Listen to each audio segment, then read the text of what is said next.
महिंद्रा ने डेवलप किया है अपना अभी तक का सबसे advanced platform.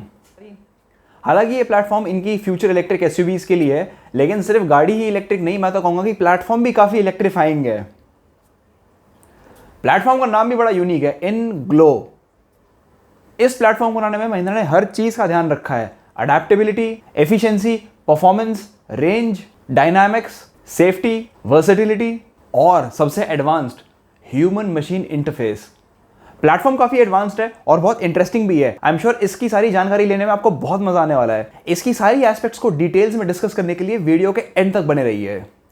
Hi everyone, Mahindra की जो जर्नी रही है, right from tractors and farm equipments to boxy designed old school diesel heavy vehicles to the latest platform, ये पूरी जर्नी और इसकी पीछे की बैक स्टोरी मैंने ऑलरेडी अपनी लास्ट वीडियो में डिस्कस करी थी, उसे मैं पार्ट 1 मान के चलता हूँ। इस वाली वीडियो के अंदर मैं इनका ये जो इनग्लो प्लेटफॉर्म है इसको इन डिटेल डिस्कस करूंगा। तो ये जो state of the art platform है, ये इनकी जो डीजल व्हीकल्स हैं जो करंटली ये लोग बना रहे हैं उसके लिए नहीं है, जो फ्यूचर इलेक्ट्रिक व्हीकल्स हैं जिन्होंने 15 अगस्त को इंडिपेंडेंस डे पे अपने मेड स्टूडियो के इनॉग्रेशन में शोकेस करी थी, ये उसके लिए हैं। एंड आगे चल के और भी जो फ्यूचर ईवीज होंगी वो इसी पे बेस्ड होंगी या इससे डिराइव्ड होंगी। इसका नाम महिंद्रा ने इनग्लो क्यों रखा? सुनने में बड़ा सिंपल सा लगता है, ऐसा कुछ एडवांस्ड या हाई-फाई हाईटेक टर्म नहीं यूज़ करी है इन्होंने, लेकिन जितना सिंपल इसका नाम है, इसके पीछे की जो फिलॉसफी है वो भी बड़ी सिंपल है। Indian at heart and global in its reach, यानी कि बनाया इंडियंस ने है लेकिन इसकी रीच ग्लोबल होगी, मतलब कि इसके ऊपर जो बेस्ड एसयूवीज होंगी वो all over the world globally बिकेंगी।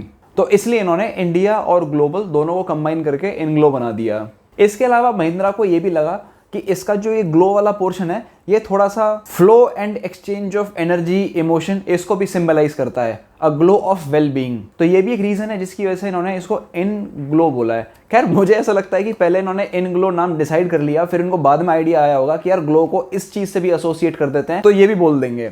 But nevertheless नाम ठीक है, नाम में कोई खराबी नहीं है। अब इस कटिंग एज इनग्लो प्लेटफॉर्म के सारे फीचर्स को और सारी कैपेबिलिटीज को मैं पॉइंट वाइज बताता हूँ।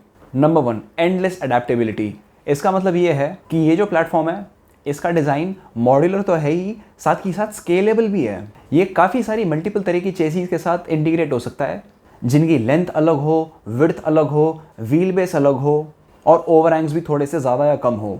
इसके अलावा it features one of the lightest skateboards. इसके आर्किटेक्चर को बहुत ऑप्टिमाइज किया गया है इसके अंडर बॉडी वेट को रिड्यूस करने के लिए। Secondly, hyper efficiency. प्लेटफॉर्म की जो बैटरीज हैं वो LFP केमिस्ट्री पे बेस्ड हैं, यानी कि लिथियम आयरन फॉस्फेट। महिंद्रा का मानना है कि ये चीज़ बैटरी साइंस के अंदर एक बहुत बड़ी लीप है और ये बहुत ही सेफ और रॉबस्ट सिस्टम है। महिंद्रा की सारी इलेक्ट्रिक व्हीकल्स एक कॉमन बैटरी डिज़ाइन फॉलो करेंगी, जिसकी मॉड्यूल्स काफ़ी लीन, काफ़ी पतली, स्लिम होंगी, ज़्यादा बल्कि नहीं होगा। और जो सेल टू पैक टेक्नोलॉजी है वो भी स्टैंडर्डाइज्ड होगी across all the vehicles. Cell को पैक करने के लिए 2 तरह के cutting edge cell architectures use करे जाएंगे, ब्लेड और प्रिज्मेटिक। बैटरी कैपेसिटी के ऑप्शंस होंगे 60 से 80 किलोवाट आवर, जो कि डिजाइन होंगी 175 किलोवाट फास्ट चार्जिंग के लिए। इसका कॉन्सिक्वेंस ये होगा कि with in 30 minutes battery 80% charge हो जाएगी। इसमें बहुत ही इंटेलिजेंट और efficient battery management system use किया जाएगा, जिससे कि हमें इंप्रूव्ड रेंज भी मिलेगी, बैटरी की लाइफ भी इंप्रूव होगी और बैटरी टेक्नोलॉजी सेफ भी रहेगी। बैटरीज काफ़ी ज़्यादा high number of charge and discharge cycles झेल सकती हैं। बैटरी की लाइफ स्पैन भी काफ़ी ज़्यादा है, जिससे कि ई वेस्ट जनरेशन कम होएगा। तीसरा पॉइंट, एक्सिलरेटिंग परफॉर्मेंस। गाड़ी में compact all in one electric engine होगा, जिसमें मोटर, इन्वर्टर और ट्रांसमिशन एक सिंगल यूनिट में इंटीग्रेटेड होंगे and these will form the power train. ये रेयर व्हील ड्राइव में और व्हील ड्राइव में दोनों में अवेलेबल होगा। रेयर व्हील ड्राइव में इसकी पावर 170 से 210 किलोवाट रहेगी और ऑल व्हील ड्राइव में इसकी पावर 250 से 290 किलोवाट्स रहेगी। इन पावर फिगर्स का कॉन्सिक्वेंस ये होगा कि इसका 0 to 100 एक्सेलरेशन टाइम 5 से 6 सेकंड के बीच में होगा। Fourth point, optimised range. गाड़ी में एफिशिएंट पावर ट्रेन और हाई वोल्टेज सिस्टम्स होंगे, जिससे कि कार को क्लास लीडिंग रेंज मिलेगी और साथ ही साथ इसमें होगा इंटेलिजेंट इलेक्ट्रॉनिक ब्रेक सिस्टम, जिसमें कि क्लास लीडिंग रेक्यूपरेशन पोटेंशियल होगा।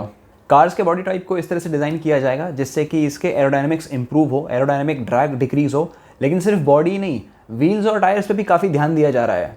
गाड़ी के टायर्स में रोलिंग रेजिस्टेंस बहुत कम होगा। कितना कम होगा? उनका RRC यानी कि रोलिंग रेजिस्टेंस कोफिशिएंट 5.5 होगा और साथ ही साथ इसमें होंगी जीरो ड्रैग व्हील बियरिंग्स। गाड़ी का एचवैक सिस्टम भी हाईली एफिशिएंट होगा, यानी कि हीटिंग, वेंटिलेशन और एयर कंडीशनिंग, जो कि मिनिमल पावर कंजम्पशन करेगा, जिससे कि ओवरऑल एफिशिएंसी भी इंप्रूव होगी। Fifth point, ultimate vehicle dynamics. ये प्लेटफॉर्म ऑफर करेगा best in class semi active suspension system, जो कि बहुत अच्छा राइड कंफर्ट तो देगा ही देगा, साथ ही साथ एनहांस्ड हैंडलिंग और एक इमर्सिव स्पोर्टी ड्राइविंग एक्सपीरियंस देगा। इसमें आपको मिलेगा dual pinion high power steering system, जिसके 3 फायदे होंगे। स्टीयरिंग व्हील को घुमाना बहुत ही फेदर लाइट होगा। स्टीयरिंग व्हील की रिटर्नेबिलिटी बहुत बढ़िया रहेगी, यानी कि जैसे ही गाड़ी मुड़ जाएगी, आप अगर हाथ छोड़ दोगे तो स्टीयरिंग व्हील अपने आप सीधा हो जाएगा। और स्टीयरिंग कंट्रोल काफी प्रिसाइज होगा। ब्रेकिंग की बात की जाए तो ब्रेक्स में होगा ब्रेक बाय वायर टेक्नोलॉजी, जो कि हाइड्रोलिक सिस्टम से कंप्लीटली डीकपल्ड होगा। इससे आपको मल्टीपल ब्रेक मोड्स मिलेंगे, बेटर पेडल फील के लिए और रेक्यूपरेशन के लिए। साथ ही साथ कार में होंगे इंटेलिजेंट ड्राइव और टेरेन रिस्पॉन्स मोड्स, और एक मोड तो इसमें होगा थ्रस्ट मोड। हालांकि महिंद्रा ने बताया नहीं है कि ये क्या होगा, लेकिन मुझे ऐसा लगता है कि जिस तरह से स्पोर्ट्स कार्स के अंदर लॉन्च कंट्रोल होता है, इसका थ्रस्ट मोड भी शायद वैसा होगा। Sixth point, class leading safety. This platform will ensure कि जितनी भी गाड़ियां इस पर बने वो 5 स्टार ग्लोबल एनकैप रेटिंग लें। सभी गाड़ियों के अंदर पैसेंजर केबिन के अराउंड एक ऐसा स्ट्रक्चरल केज होगा विच विल इंश्योर कि पैसेंजर इंजरी मिनिमल हो। बैटरी को प्रोटेक्ट करने के लिए तो खास करके इन्होंने ultra high strength boron steel use किया हुआ है, और इन सभी न्यू ESUVs को वर्ल्ड के सबसे बड़े battery testing and development centre में टेस्ट किया जाएगा। क्या आपको पता है कि वर्ल्ड का सबसे बड़ा बैटरी टेस्टिंग और डेवलपमेंट सेंटर कहाँ पे है? अगर पता है तो नीचे कमेंट बॉक्स में बताइए। सभी गाड़ियों को 360 डिग्री विजन दी जाएगी with the help of 5 radars 1 vision ADAS architecture, जिससे कि सारी गाड़ियां लेवल 2+ ऑटोनॉमी के लिए बिल्कुल तैयार हैं। 7th point, versatility. सभी गाड़ियों की कॉकपिट्स बहुत स्लिम है और जो फ्लोर है वो बिल्कुल फ्लैट है, जिससे कि इंटीरियर्स काफ़ी जेनरस और काफ़ी फ्लेक्सिबल भी होते हैं। इससे आपको कंट्रोल मिलता है सीट की कन्फिगरेशंस के लिए, फ्लेक्सिबिलिटी के लिए, या फिर फ्रंक यानी कि फ्रंट बूट और ट्रंक स्टोरेज के लिए।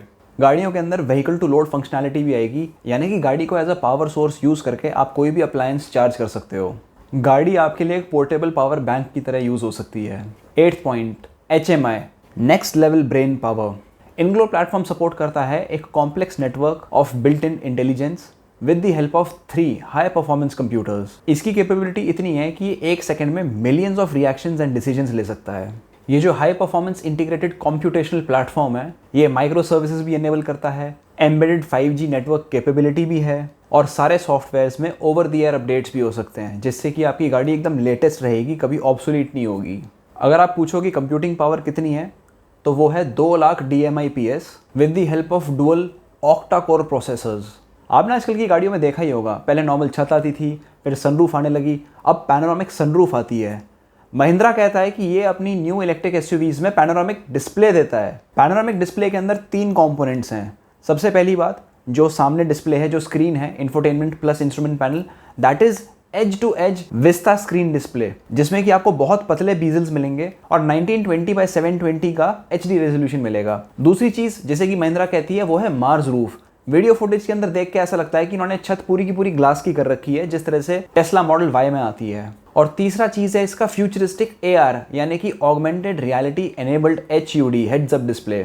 ये सारी चीजें बहुत ही एक इंट्यूटिव और इमर्सिव एक्सपीरियंस देती हैं ड्राइवर को एज वेल एज पैसेंजर को। तो ये था एक छोटा सा ब्रीफ महिंद्रा के इनग्लो प्लेटफॉर्म का और उसकी कैपेबिलिटीज का। इसके जितने भी फीचर्स थे मैंने तो उनका सिर्फ एक ओवरव्यू दिया था, लेकिन इनको डिटेल में एक एक करके मैं ग्रेजुअली डिस्कस करूंगा अपनी सब्सिक्वेंट वीडियोज में। अभी के लिए सिर्फ इतना ही। Thank you so much, bye.